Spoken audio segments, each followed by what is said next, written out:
다들 안녕하세요. 프로토 91회차 토신 정보방 환급 인증합니다. 당첨금은 세후 금액인 거 알고 계시죠?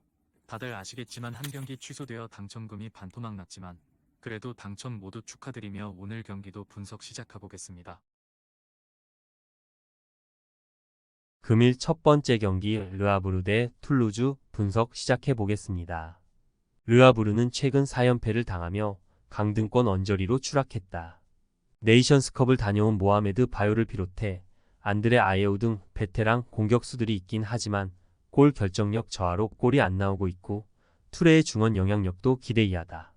원하는 결과를 내며 안정적인 잔류를 위해서는 승점 추가가 필요한데 상황은 그다지 좋지 않다. 툴루즈는 최근 리그왕 중위권 팀 중 가장 눈에 띄는 팀이다. 비록 포르투갈의 강호인 벤피카에 패하며 유로파 여정이 끝나긴 했지만 리그에서는 릴과 모나코, 니스 등 상위권 팀들을 연파했다. 지난 시즌 팀을 FA컵 우승으로 이끈 스트라이커 달링가가 확실한 마무리를 하고 있고 고호와 덴눔 등 이선의 침투도 위협적이다. 툴루즈의 승리를 본다. 르아브르가 홈의 이점을 살리며 경기를 주도하려 하겠지만 떨어진 경기력을 갑작스럽게 올리긴 어렵다. 시에로와 스피어링스가 중원에 나서 경기 주도권을 점차 가져올 것이고 달링가가 기회를 안정적으로 마무리할 툴루즈가 승리하고 연승을 이어갈 것이다.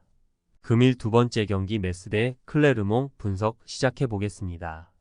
메스는 지난 라운드 원정 경기에서 낭트를 잡고 하위권 탈출의 신호탄을 쏘았다.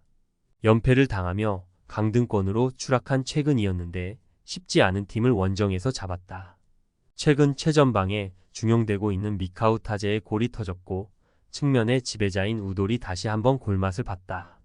그로 인해 잔류권과 격차를 좁혔기에 이 경기 연승을 통해 올라가려 할 것이다. 클레르몽은 홈에서 마르세유의 5골을 헌납하며 스스로 무너졌다.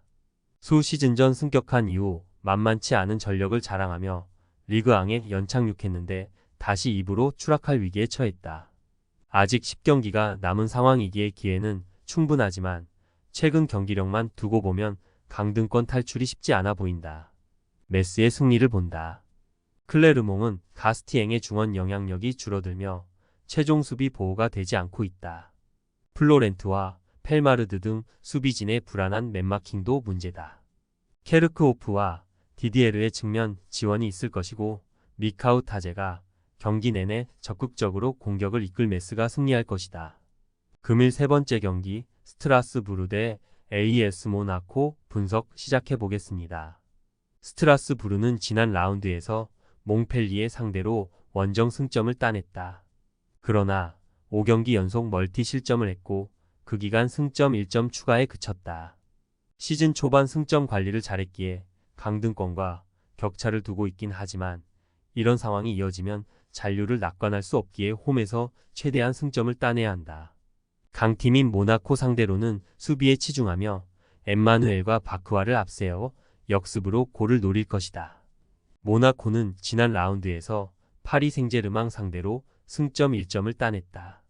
툴루즈에 패하며 다소 주춤하기도 했지만 랑스와 파리로 이어진 최악의 스케줄에서 승점 4점을 따내며 2위인 브레스트를 추격했다. 마리판과 틸로 켈러, 신고 등이 나선 백포가 상대의 공격 시도를 모두 막아냈고 포파나는 중원에서 압박으로 팀에 기여하는 모습이었다. 모나코의 승리를 본다. 스트라스부르가 승점을 따내기 위해 홈이지만 강팀 상대로 수비적인 운영을 할 것이 유력하다. 그러나 모나코는 연속으로 원정에서 멀티골을 터뜨린 데다 벤 예데르와 발록은 벤세기르로 이어지는 막강한 공격 라인을 보유했다. 미나미노의 번뜩이는 측면 플레이도 있을 모나코가 승리할 것이다. 금일 네 번째 경기 VFL 보움 대 프라이부르크 분석 시작해 보겠습니다. 보움은 지난 라운드 홈 경기에서 라이프치히에 패했다. 선발 윙어로 나선 위테크의 전반골이 나오며 경기를 풀어갔지만 그 이후 연속 실점하며 무너졌다. 거기에 콰르탱이 퇴장을 당하며 이 경기에 결장하는 악재가 생겼다. 그나마 다행인 건 라이프치히를 만나기 전까지 홈에서 미넨을 제압하는 등 홈 경기력이 좋았다는 것이다. 상대는 주중에 경기 이후 휴식일이 짧았기에 적극적인 공격 축구로 나설 것이 유력하다. 프라이부르크는 주중에 웨스트햄 상대로 유로파 16강 1차전을 치렀다. 그 이후 이틀도 쉬지 못하고 나서는 일정으로 체력적인 부담이 있지만 홈 경기였기에 장거리 이동은 하지 않았다. 도안과 에게슈타인을 비롯해 주축 선수들이 바로 피치에 올라 충분히 플레잉 타임을 가져갈 것으로 보인다. 접전을 본다. 프라이부르크는 에게슈타인과 회플러, 롤 등이 버티는 중원 경기력이 리그 정상급이다. 로실라와 슈테거 등이 점유율 경합에 나설 보움 상대로 쉽게 무너지지 않고 경기를 소화할 수 있다. 보움이 모리츠와 아사노를 앞세워 골을 노리겠지만 수비 라인을 내릴 프라이부르크가 승점 1점을 챙길 수 있을 것이다. 토신 최종 조합은 영상 아래 고정 댓글로 말 걸어주시면 토신 정보방에서 무료로 공유해드립니다. 제발 손해보면서 토토하지 말고 다같이 웃으면서 즐겁게 베팅합시다. 함께 하실 분들은 부담 갖지 마시고 편하게 말 걸어주세요.